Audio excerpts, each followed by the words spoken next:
I have a controversial belief that I think everyone should have a personal brand. Is having a personal brand as simple as just being yourself? It's really oversimplifying it. It's not about being someone else. It's about amplifying the parts of you that your audience wants to see. It's being influential instead of trying to be an influencer. Today's guest is a business mentor and speaker, helping women strategize and monetize their content. We dive into personal brands, leadership, and self-belief. Joining me for a second time on the podcast is Ange Simson. I feel I am so multifaceted that I don't know how to show up. What's the difference between branding yourself and boxing yourself in? If you think that it's going to box you in, it's because you believe that you can't be flexible with it. I feel there is shame around wanting to be someone who's spiritual and wealthy. What advice do you have for people wanting to embrace both? It's all on the stories you tell yourself, but I don't actually believe that it's very spiritual to be consistently putting yourself in a place of suffering if you don't need to be there. If I want to have a $5 million company and I want to have a beautiful house and travel the world and have these incredible experiences, how is that not spiritual? If anyone's sitting out there feeling like they need to be the broke healer in order to do good work in the world, go and find evidence that that's not true. All right, balancers, I'm back in the Pivotal Conversation studios here on the Gold Coast, and today joining me is actually someone who's already been on the podcast, but you were like a guest in my first 2 years, like a real OG guest when we were still back on Zoom. So it's actually very nice to have you back on the show here in person. Joining me today, Angie. It's so good to see you in person. I was wondering how long ago that was. It feels like 2022. I had a look this morning. So good. You've grown so much. I know, it's been a big evolution since then, as have you, and I'm really excited to get up to speed and also chat about all the things that you're doing at the moment, which I feel have come at a time. I was just telling you about how I've been thinking about my personal brand and in general branding. I find for me personally, it's not something that comes naturally and it's this like block in my mind. And I think that for everybody listening, whether you have a career, whether you have a business, whether you want to do either of those things, like knowing how to show up online is a necessary skill in today's world. 100%. Right? It's like what we were saying before. I feel like we, for the last 10 years, have been raised in this real world where social media is about showcasing your whole life and acting like an influencer, like a Kardashian, I suppose, on Instagram. But I really feel like when you get more intentional about your personal brand, it's just as much about what you don't share as what you do share. And I think people are just catching up to that now. Because when you think about, oh my gosh, building a personal brand, it's like you said before, it feels exhausting. Like I don't want to show everything. And so I think, you know, for me, a big passion of mine is educating women that you can have a really strong personal brand that brings you opportunities, but you don't have to sacrifice showing it all and being glued to your phone 24/7, you know? Yeah, there's definitely two misconceptions I have, which I'm fully prepared to be shattered today. Okay, good. So for someone listening, right, like just to set the stage, what is a personal brand valuable for? Everything. I mean, the only examples I can give are ones that I've seen from myself and from clients. But, you know, I've been really intentional about my personal brand ever since I started on social media. And it has changed and evolved. But it's things like I was on a TV commercial and I'm not an actress in any way. I was on the morning show. I've been on the cover of a magazine. I'm being flown to Costa Rica next month to speak at a women's retreat, and then I'm being flown to New York to work with a brand that I've worked with for a couple of years. And all of these opportunities and being on amazing podcasts like this, they've actually come from my personal brand, because we're in that world of no longer who do you know, but well, who knows your name? Like who knows who you are in this world right now? And I think if you can be intentional about your personal brand, any opportunity can come your way. So speaking, writing a book, you know, appearances, working with brands and companies that you like, it does come a lot easier when you have a brand and a presence. And it's not random and messy, but it's really intentional towards who you want to speak to, you know? So would you say then that for people who don't have those goals, right, to do all those things, to partner, to speak, to be seen, then it's maybe not as important? Again, depends on what you want to create. I have a controversial belief that I think everyone should have a personal brand, because we don't know what life is going to throw at us. We don't know what direction we're going to go in. And so, you know, for me, when I got married, I thought I was going to be a Pilates mum and have my kids and go to lunch and do all the things. But realistically, I had a big drive and passion that I wanted to work. So I didn't really go down that path. And I think to myself, I could have for a period of time, but having the brand that I have, even though in the beginning it was a little bit sloppy and a little bit messy, it has given me the opportunity that if tomorrow I said, all right, I want to put more into speaking, I want to speak around the world, I could do that. If I wanted to write a book, I know I've got an audience that will buy it. So it's kind of giving yourself this option of like, if there were things outside of speaking, book writing, coaching, if there were opportunities where having an audience would be really beneficial, you've got that when you have a personal brand. Yeah. Yeah. Is having a personal brand as simple as just being yourself, or is that really oversimplifying it? It's really oversimplifying it. It's really oversimplifying it because, yes, we want to be ourselves, but, if I show up on social media as the very multifaceted human that I am, who I am as a mum is different to who I am as CEO Ange, is different to who I am as a fiance, as my partner's lover, as all of those things. And so to kind of just be like, just be yourself is almost like handing someone a microphone and saying, say something iconic. Like there's so many different parts to us. So I think it's being intentional about what parts you want to share. If I just wanted to be me, that changes on a daily basis. I could be an activewear with a top knot. I could be, again, CEO Ange. But I want to show up for the audience that I want to attract. And so it's not about being someone else. It's about amplifying the parts of you that your audience wants to see or needs to see to trust you to be the person to take them on that journey. See, because this is something I genuinely struggle with. I was just sharing with you before. I feel I haven't really put much intention behind my personal brand, which is to me like my personal Instagram, right? Yeah. I've put a lot of work behind the podcast branding and that as its own persona, but actually building out my personal brand is not something I've really done strategically, shall we say. And the sticking point for me has been I feel I am so multifaceted that I don't know how to show up. And it feels really difficult for me to maybe choose or pick an angle. And is that because I maybe haven't sat and thought about what I want out of having a personal brand? Like, is that the starting point? Is that how you coach people? Definitely. I have a big passion around relationships and especially raising children. Like I said, I've got 4 daughters. And so for me, it's really important that, we're very conscious around how we're parenting. We're very conscious in our relationship because we're a blended family.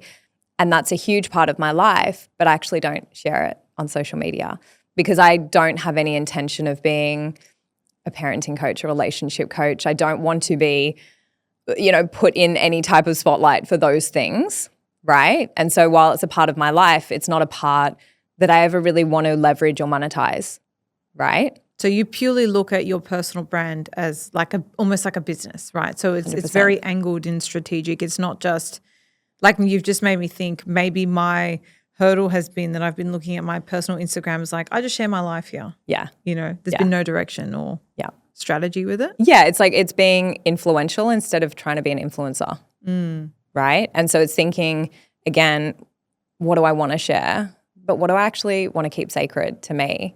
And so for me, things like my family are very sacred. Things like my children and my relationship are very sacred to me. And while maybe in the future I may want to speak of those things, I highly doubt it. But if I did want to, I could always find a way to weave it in.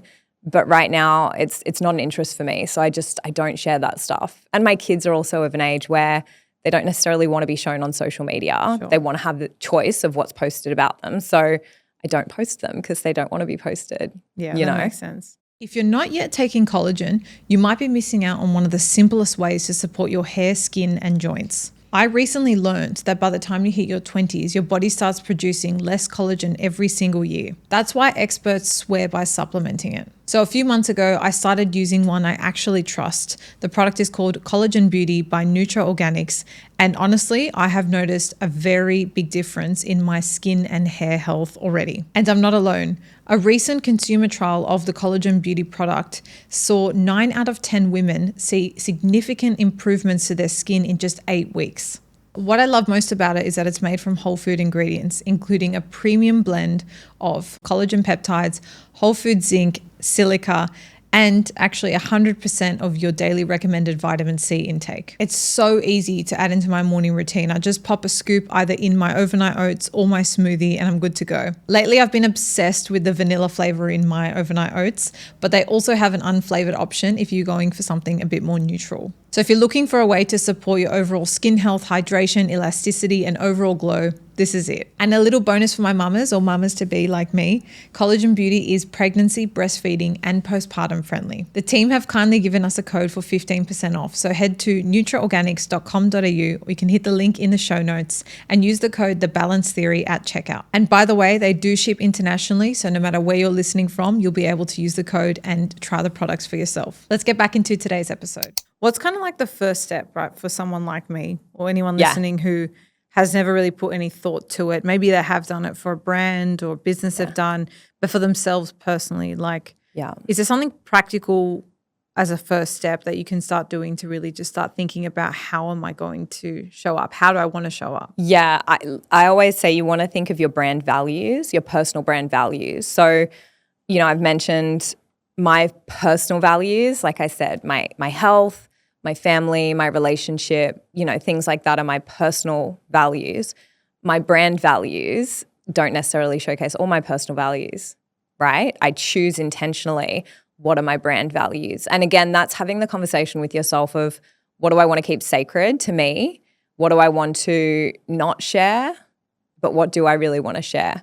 What do I want to be known for? What would I talk for hours about? Where do I feel like I have really unique skills that I could utilize to help other people in the world right now, right? And so thinking of those things and my brand pillars, while I don't teach health and wellness now, I do weave that into what I do still because I'm passionate about it and my brand has been built with the background of health. So if I ever wanted to pivot back in, I sort of keep that there. But it's, again, very strategic and intentional, right? How do you know, though, like what's the difference between branding yourself and boxing yourself in? Because I kind of feel like if I'm picking one thing and I'm showing that one thing, I'm like boxing myself into this is my identity or this is what I stand for right now. Yeah. I wouldn't pick freaks one. Me out. Totally. I wouldn't pick one, first and foremost. Like I said, with health, I still speak into health, even though I don't teach it, coach around it, anything like that. I also obviously speak into business and then I speak into mindset. So they're sort of the three things that I really focus on. Now, if you think that it's going to box you in, it's because you believe that you can't be flexible with it. So again, the strategy. Totally. So yeah, I'm trying to think of a good example, but if next week I said I wanted to become a relationship coach or something like that, I could figure out a strategy to start weaving that into my content and my brand so that when I did release something, it made sense, right? So there's never like, okay, well, I'm stuck here now, right? But it's more about building trust and attracting the audience you want with a vision for the future that you have, but knowing it can always change. You're allowed to.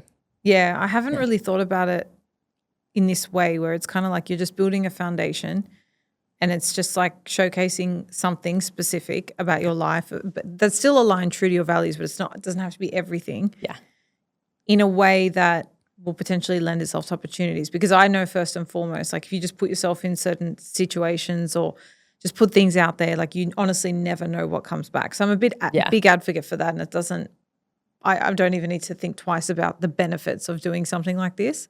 It's just more the strategy that, and I think for me, it's more like I'm not trying to sell anything. I'm not trying to like convert leads or anything like that. For me, it's more like I just want to maybe share my story. Yeah. But then one thing I always think about is not having, like trying to diversify my content, like not trying to say the same thing over and over. Yeah. Why do we feel like we need to reinvent the wheel with every bit of content? Because it's bloody exhausting. I say the same thing in 50 different ways over and over and over How? again. Share. Tell me. So literally like, you'll take a concept like, for me, the concept of your brand, of your personal brand, the opportunities that it can bring. I might have, 20 different ways that I can share on how that's effective. So I can talk about different opportunities that I've had from having a personal brand. I can talk about basically the structure like we're talking about of, okay, here's how to decide what you do want to share and what you don't. I literally have an exercise I take people through of like, here's exactly how to know what you do and don't want to share, like what you're going to keep sacred and what you're not going to keep sacred. But I could say the same thing. So I could talk about brand values in 20 different ways. I could share a client story. I could share my own story. I could talk about a concept. I could talk you through exactly how to do it. I could give tips on how to do it. I could basically just share my exact same story but in a slightly different way. And then because of all the different types of content as well, I can repurpose. So I can do a reel and a carousel and an Instagram story and a talking head Instagram story and a live. Like I can go into it in so many different ways. And in my mind, it's not repetitive. It's just building trust. Because when people hear the same thing over and over again, they're like, okay, I get it. This is the message that she's giving. You think about big brands in the world, they're just saying the same thing over and over again. Yeah. Like Coca-Cola says the same thing. They just change the people in the ads and the way that they say it. Yeah. So how do you then plan for that? Like you personally with your own personal page? Yeah. What's the back end of that? Are you like months planned?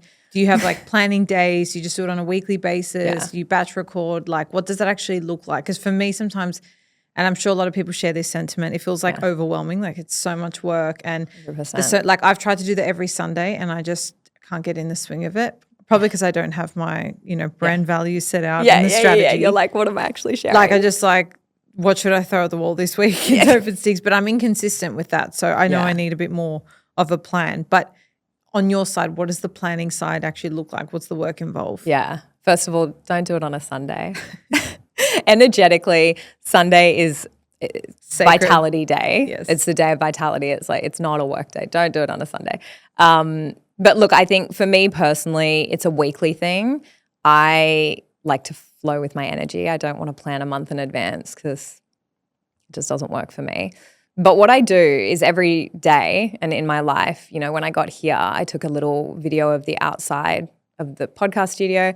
We'll get a selfie later. I am very sacred with my time and I don't want to be face down in my phone 24/7 because that's not what I teach my students either. I'm like, that's the fastest way to ruin all of your relationships and your health. So I'll take photos, videos as I go along. I'll put my phone on a windowsill and get it, here's my cute outfit, like do all the things, right? But I go home and in the afternoon when my energy is a little bit zapped, I've been coaching in the morning, I'll sit on the couch and I'll start writing posts out and I'll say, okay, do I want to post this, do I not? And again, because I know my pillars and I know exactly what I do post about and what I don't, if it's a picture of my kids at the beach, it's not getting posted. But if it's a picture of my green smoothie on the sand, it's probably going to get posted. Do you know what I mean? Right. So I kind of go later in the day and I post it all later. I don't do anything in real time. And then I reuse content over and over and over again. And I think a lot of people forget to do this. Like I'll post in my stories, if I'm sitting and having a cup of cacao and I'm outside, I won't take a fresh photo if I've already got 5 in my camera roll of the exact same thing. And I'm like, I think people are like constantly thinking they have to create new content.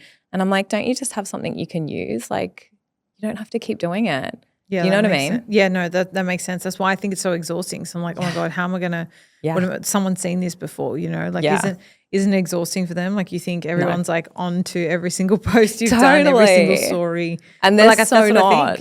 They're so not. Like they're not, no one is seeing every single one of my stories. No one is seeing every single one of my posts or yours. Like I think we think because we can see it that people are getting sick of it in the way that we would if we were seeing it constantly. Yeah. But they're really not. The algorithm isn't pushing anyone that consistently. So, reposting the same thing, it doesn't really hurt you, Yeah, that definitely makes sense. Yeah. Is it possible to still grow online without playing the whole algorithm viral game? Yeah, I think it is. Is it harder if you don't tap into that? I think the thing is, my personal opinion around growing on social media is not about trying to go viral. It's about really strong messaging. And I think this is where people go wrong because they'll see, and I used to do this. So I used to make this mistake a lot and I cringe looking at my old content. Like I would see a trend and I would copy the trend even if it was completely irrelevant to what I do. Just like jump on the bandwagon. I just jump on the bandwagon. And I was like, why am I doing this? I got to a point where I remember looking back through some of my content and I was cringing. I was like, what was I doing? Like I felt like a show pony. And then I realized that I was trying to create content to gain followers, but I didn't care who the followers were. Whereas now I only create content for my dream clients and the types of people that would align with my brand. And I've grown so much faster over the last 12 months than I ever have on my time on social media. And it's literally just the messaging. It's literally just I speak directly to that one person that I really want to work with, that I really want in my business. And that's it. I feel like I'm gonna have to re-listen to this after we've recorded, because I'm like, there's so many like self-questions that you've prompted me to think about that I need to sit down and really ideate. But just some of them are like, what do I actually want out of having a person? What could I possibly get value out of now that would be useful for me? Totally. Who do I want to connect with? Because for me, it's not necessarily about a dream client at this point in my life, but like who are the people I want to connect with?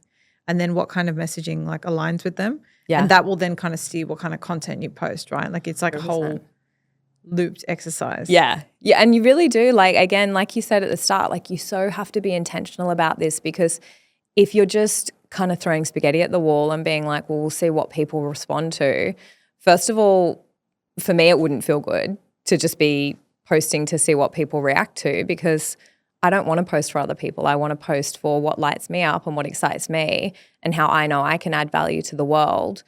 And so if I'm just posting for the algorithm, for Daddy Zuck, as I call him, I feel like, I don't know, I feel dirty. I feel like this is not the way I want to do it. Whereas if I'm posting for me, for my skills and talents, for how I can add value to the world, it feels really good, right? And so again, it's just getting really aligned with who am I? Who do I love to, serve? Who do I want to make an impact on in this world? It can be moms, it can be business women, it can be people suffering with, mental health issues or physical health issues. It's like, who am I really passionate about working with, helping, speaking to, and kind of going from there, Yeah, that makes sense. Yeah. And then just one more thing that's top of mind for me is like platforms. Yeah. Are you across all of them? Do you recommend picking one? Because I feel like something I've done in the past is just post the same thing on all platforms. Yes. Which, it probably works. But I also know there's a different audience on each platform. Yeah. So would you say there's like a type of audience on TikTok versus Instagram, and you don't have to be on both? Like you should pick strategically to like save your energy. Like what are your kind of thoughts around that? Yeah. Even like YouTube shorts. Yeah. I literally just do Instagram and a little bit of Facebook because, again, to conserve my energy and because I get plenty of leads from there, so I'm good.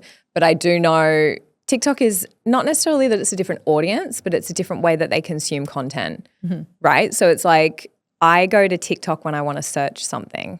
TikTok's got a really good search function. So if I'm like, I'm thinking about buying a Dyson Airwrap, I'll go onto TikTok and watch all of the reviews because it's less gorgeous, aesthetic, audio engineered, put together, and it's more like, hey, I just bought this thing and here's how I use it, right? Or last night I was looking for a funny reel and, when I search on Instagram, I couldn't necessarily find it, but when I went on TikTok and searched it, I found it in like 2 seconds. And so there's different functions, but also the type of content is quite different. And so it's asking yourself, first of all, what do I have the energy to put into? I probably do have the energy to get onto TikTok, but I just haven't been bothered yet. And again, it's like it's a quality problem, but I'm like, I get plenty of people coming to me through Instagram.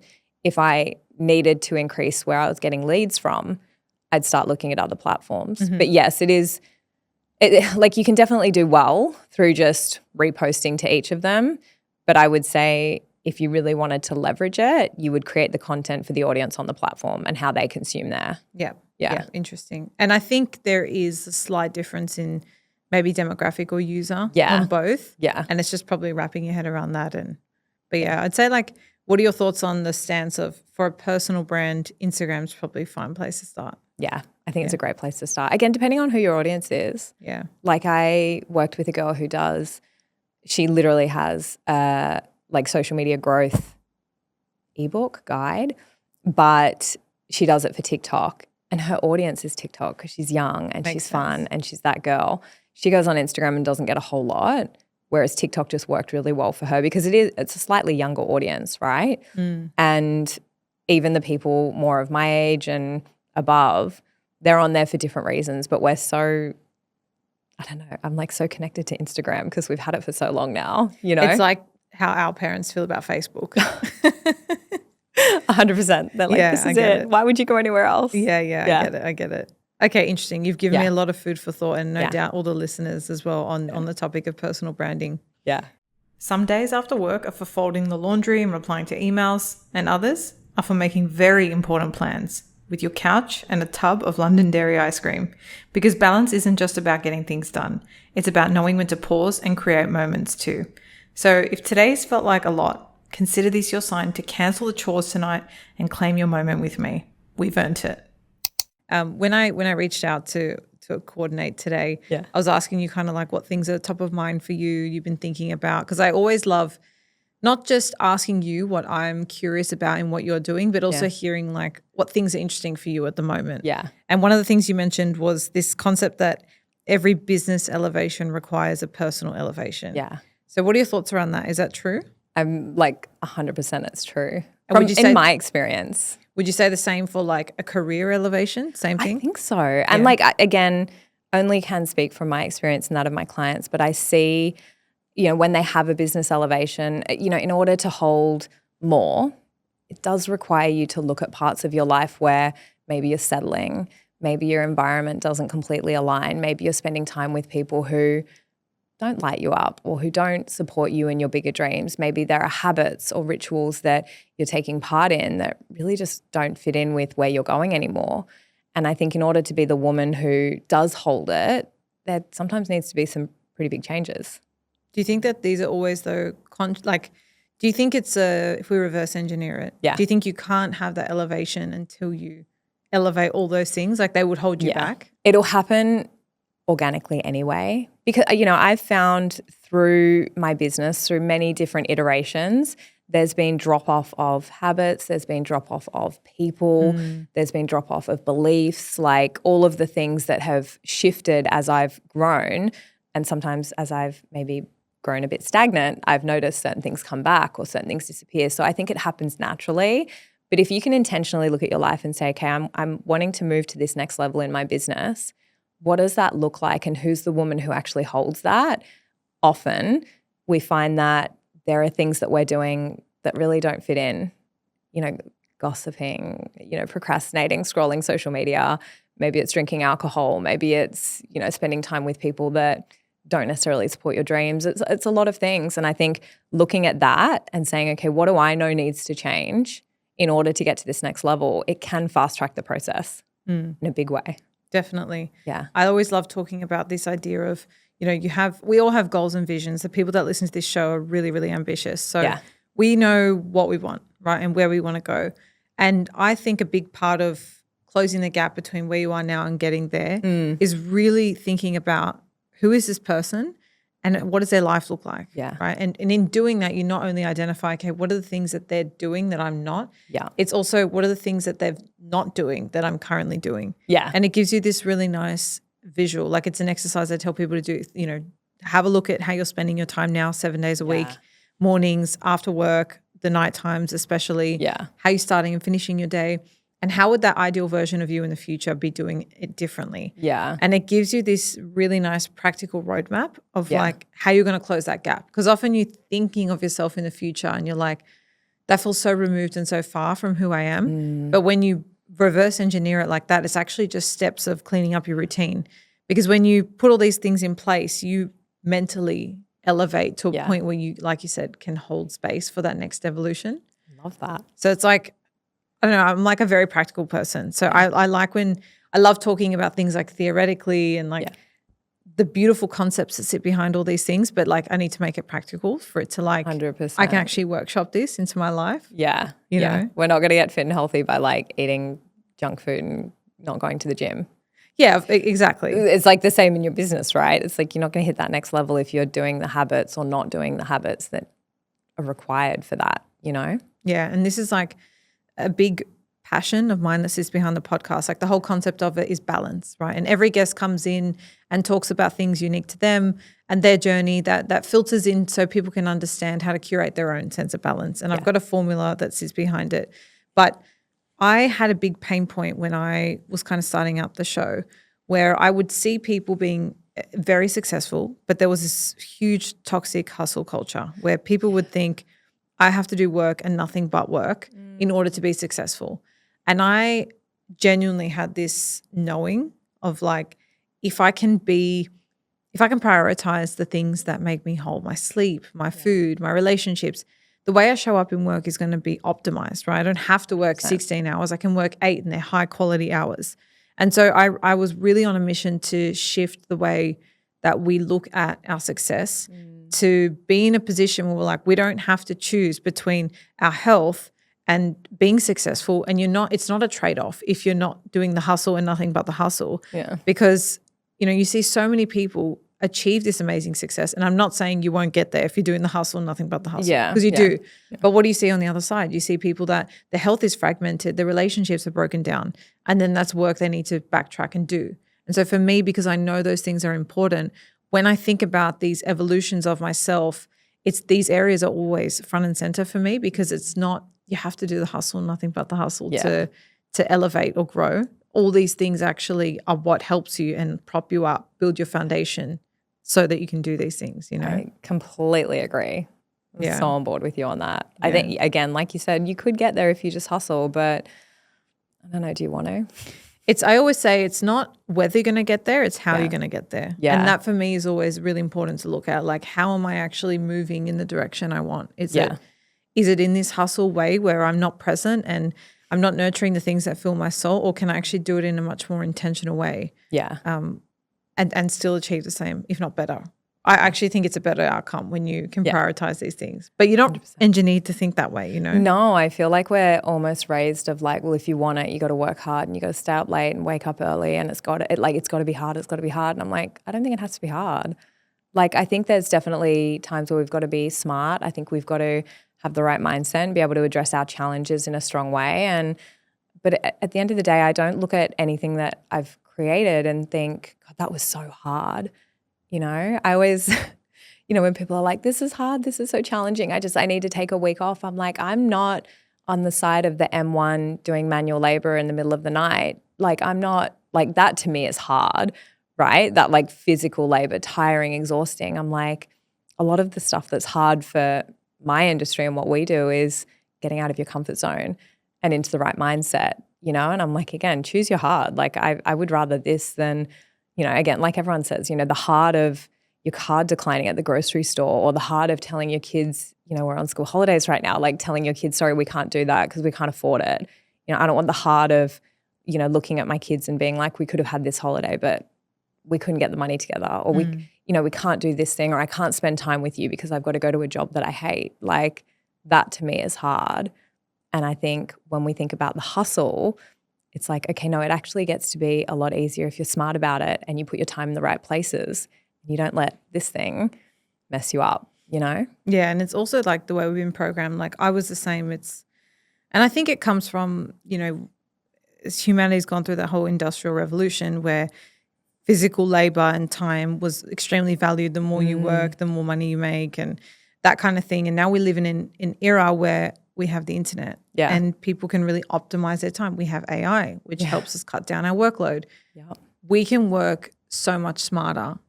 There are a lot of industries that are lagging and still want to be very rigid in how they do things. And, I look at corporate as being one of those, specifically private practice area of law and the way they kind of manage people's times. And that's a whole nother podcast I need to do on its own. But you do have to break the chains of that, because if you're like, for example, me, like I'm now moving in a direction where I'm making more money and working way less. But there was a massive guilt piece that I had to unwrap, because I'd look at maybe like my parents and the hours they spend at work, and maybe they've not seen that for themselves, or they don't have that opportunity, or they've not created that for them. It's just not in their reality at the moment. Yeah. So the guilt behind that and the unlearning of actually this doesn't have to be true for me was actually really difficult. Like, because it's like programming of, no, you've just got to like put down your head and work so many hours. Like, who am I to work 3-4 hours a day and make more than what I've ever been making? Yeah. You know, but I found like that mental piece I had to really undo in this process. It wasn't just, oh, cool, I've created like a really successful business that I've got clients. Like, there was a mental acceptance that had to go on. Did you experience anything like that? I have been really lucky. My dad is a great business-minded man, and my mum is just an incredible person. I think I've always really had it modeled to me. And look, no one's perfect, and of course they have their stuff and I've got my stuff, but it was modeled to me a certain work ethic of like, you can figure it out, you can do anything. And, you know, my dad was giving me books like Launch by Jeff Walker when I was just starting my business. You know, he really was a great support for me in that way. And so I've really had it modeled to me of like, you don't have to do things hard, you know, like dad lives a great life, a simple life, but a great life. And, you know, my mum and her husband, they're super happy, and the way that they've done business has been great. But for me, it was more the self-belief. I didn't finish school. I, you know, thought that I was, like I said, I thought I'll get married and I'll be the Pilates mum, because I always got told, and I very specifically got told in my math class in grade 9, just before I dropped out, you're very pretty, but you're not very smart.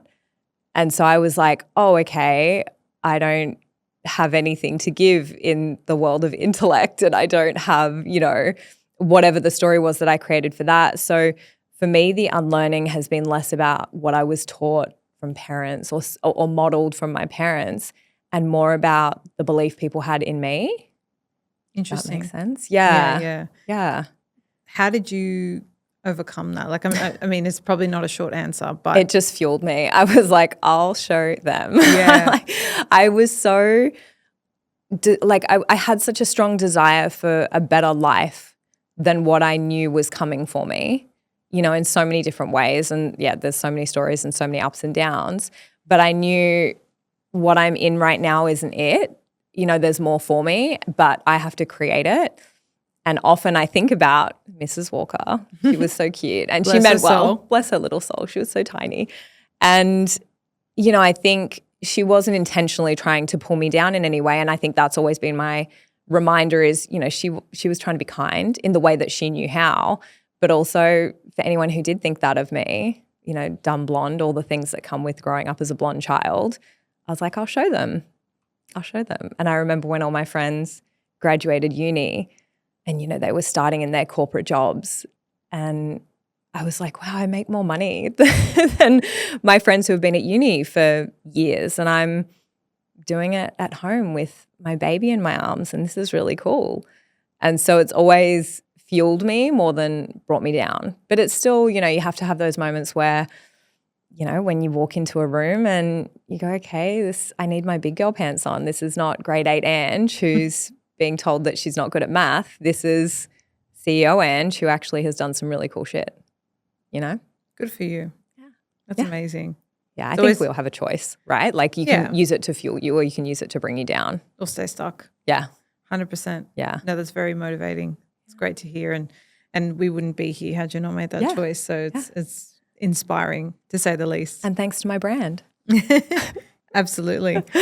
Something else I've been thinking about is, you know, like we're both into health and wellness, and I don't know if you're quite spiritual or not. Yeah. Yes. Okay. Yes. You're nodding. Yes. So me too as well. And I feel there is this, how do I say it? Like shame around wanting to be someone who's spiritual and wealthy, and wealthy in a monetary sense, right? Yeah. I feel there's shame attached to both. And I heard actually someone was on an Instagram live, and I can't remember who it was, but she was like, she's known as like a spiritual person and constantly gets told like, you shouldn't be monetizing off this, right? And so I feel there is this stigma around, whether it's something you personally feel or not. Like I feel generally in society there's a stigma around someone who's spiritual and financially like abundant or wanting to be financially abundant. Yeah. What advice do you have for people maybe holding that belief or that judgment and wanting to embrace both? I'm like, it is spiritual AF to be wealthy. Like in my mind, and again, it's all on the stories you tell yourself, but I don't actually believe that it's very spiritual to be consistently putting yourself in a place of suffering if you don't need to be there. You know, I'm like, why would we not figure out a way to monetize our passions and help people through what it is we can do and then make the world a better place through it? Like, that to me is the most spiritual act. I think nowhere in any type of world where you should lead with energy would it say you'll play it down, be small, do less, have less. Like, I'm like, have as much as you want. Like, for me, I'm like, if I want to have a $5 million company and I want to have a beautiful house and travel the world and have these incredible experiences, how is that not spiritual in itself? Because it's the things that my heart desires. And if my heart is calling for it, why am I pushing that down in the world of, or in the sake of, for the sake of spirituality? Like, I think it's, you know, if anyone's sitting out there feeling like they need to be the broke healer in order to do good work in the world, go and find evidence that that's not true. You know, there are so many cool people out there who are spiritual AF and doing great work in the world, and they're wealthy as fuck. Sorry for swearing. it really comes to like so many topics on this show and so many guests. Like, I keep coming back to the same thing, which is it is what you tell yourself. It's the story you tell yourself. So, for example, in this instance, I think it comes down to what you tell yourself having financial abundance means. Yeah. Does that mean you think you're going to be greedy or a bad person? Because inevitably then that conflicts with someone who's spiritual, right? Yeah. So it's interesting to just investigate what are your definitions or meanings or stories behind these words, and can you write a new one? Like, that's literally been my life lately. It's been investigating how I think and feel about certain things, and then understanding, well, what's more true for me? What is actually showing up in my reality that's more accurate or more aligned with what I actually want? And when you realize that things around you and what you achieve and the opportunities you get are literally a byproduct of the stories you tell yourself, you become 100%. very conscious of the way you are talking to yourself and breaking. I mean, I'm not perfect, right? So I still have a lot of old patterns, but I recognize them and I get curious about them, and I don't let them keep me where I am, if that makes sense. 100%. So I think this is like interesting to think about if anyone listening, like, kind of that perk their ears up, or they think, oh yeah, I think that they are not necessarily compatible in some way, that could be a block, right? To getting more finances. Like what you said, what does it mean to be wealthy? Like, in my mind, I've always had such great role models around wealthy people doing great things. And so in my mind, being wealthy is how you serve more, how you give more. You know, my mum is a really beautiful example. They live half their time here and half their time in Vanuatu. And they've got this photo on their fridge at home here where, you know, she's playing with all the kids on the beach that live kind of in, you know, huts around where she lives. And, you know, she, in her spare time, she painted the hospital over there because they live on a small island. The hospital's how beautiful, very basic. And, you know, she goes and she does, you know, drives where she goes and buys a whole heap of sports shoes for the soccer team over there because they can't afford things like that. And I'm like, again, I've had it modeled to me so much that when you have money, you can just make the world a better place. You can make people happy. I remember she was going through customs one time and one of the security guards recognized her because it's a small airport where she lives. And he said, I really want an iPhone. And she's like, okay. And so she's like, come home, and we're at the Apple store. I'm like, what are you doing? She goes, I'm just going to buy one of the little iPhones for the security guy back home. And I'm like, okay, Mom, like, just, you know, crazy small things like that, but also the big things that she's been able to do for the community and in her life, where I'm like, well, money contributed to that.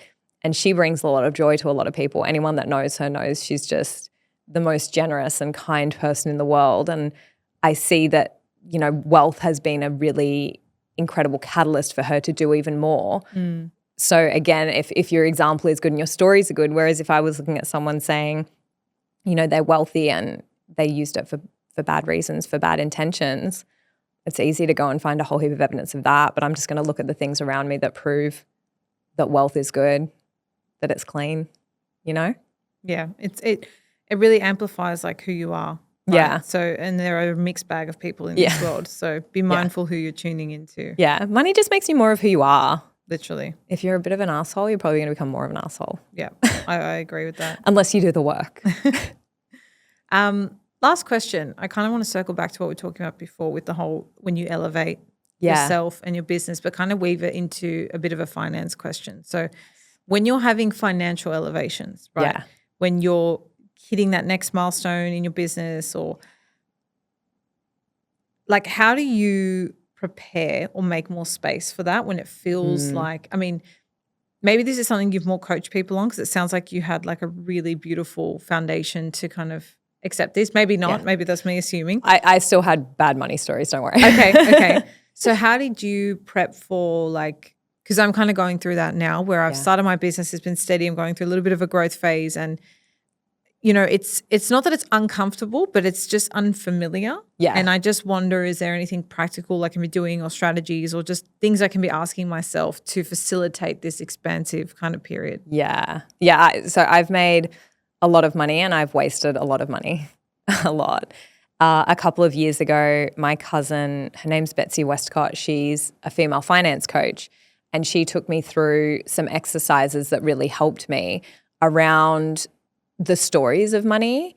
I had experiences where when it comes, it goes quickly, or when it comes, I give it away. And there were a lot of instances where I would help someone out of a hard situation, but not in a small way, in like many thousands of dollars way. Or I would find something that I needed to spend the money on that I probably didn't really need to spend it on. But I had a story that when it comes, it goes quickly. And so I was constantly finding ways to let that story be true. So she really helped me to, first of all, see the beliefs I had around money and really shift them. And then she also helped me to become good friends with money. So, you know, spending a day every month where I literally go into the bank accounts, I look at where money's going, I take care of it, I have a date with my money. It's a bit like, again, corny spiritual woo-woo, but I'm like, if I treat it well, it treats me well. And I think that was a really big, 100%. Like, I think learning to become friends with money and not fear it anymore, and not fear it disappearing, and, you know, show myself that I can hold more and keep it, not get a lot, give a lot away. That was a really big thing for me. And so now in my mind, it's like, how do I respect money? And I think, first of all, money wants to move. So just holding on tight to it is not a thing. But where can I help it to circulate? Where can I help it to move? Where can I have a good relationship with it? So the dates that I have with my bank account. And, you know, someone said this to me, and I can't remember who it was, so I can't credit them. But they said, you know, what's really interesting nowadays is once upon a time money was cash and it was physical, whereas now I could send you money off my phone right now. And it's almost like, if you think about it, money's literally flying around us all the time through the internet. And it's so abundant, and we just have to find a way to catch it and to be able to hold it. And so now I have this belief where I'm like, money's everywhere. It's literally in the atmosphere, like floating around like all the time. And so that abundant mentality really helps me. Yeah, I really like that. Yeah. It is a different way of looking at it. Yeah. And just like anything, like, you do have to really scrutinize what's the story, what's the belief story here, and can I write a new one? Like, Yeah. It's just been like the moral of my life lately with every aspect, honestly, which is nice because it's like you have the power to recreate what that looks like for you. Totally. 100%. And like, I'm thinking about it more now as I'm stepping into like being a mum. Like, I have to be critical of the stories I tell myself, because those are going to be the stories that I tell my kids, you know, and that's going to be the beliefs they have. I mean, I'm not going to aim to be perfect and then be unscathed by limiting beliefs, because it's impossible. Yeah. But, you know, it's puts more of an onus on me to be critical of it, I feel. Yeah. Yeah, they pick it up energetically and through what we say, all the things. So I love it. 100%. It's a very lucky little baby in there. Can't wait. Thank you so much, Angie, for coming on today. It's actually been really nice to have gone from connecting on Zoom all those years ago to now meeting. I can't believe it's the first time we're meeting in person. I know. It just feels like I've met you before. I know. But it's been really nice reconnecting and catching up and getting all those tips. Like I said, I'm really looking forward to listening back and reprompting myself. I need to do a bit of planning. So for anyone else listening, like, do the planning with me. Like, sit down, ask yourself the questions, follow Angie. She's always sharing such valuable stuff. She's got amazing courses and she coaches as well. So obviously there's that available. I'll put all the links in the show notes. But I just want to thank you so much for your time. I appreciate you. Thanks for having me. Thank you.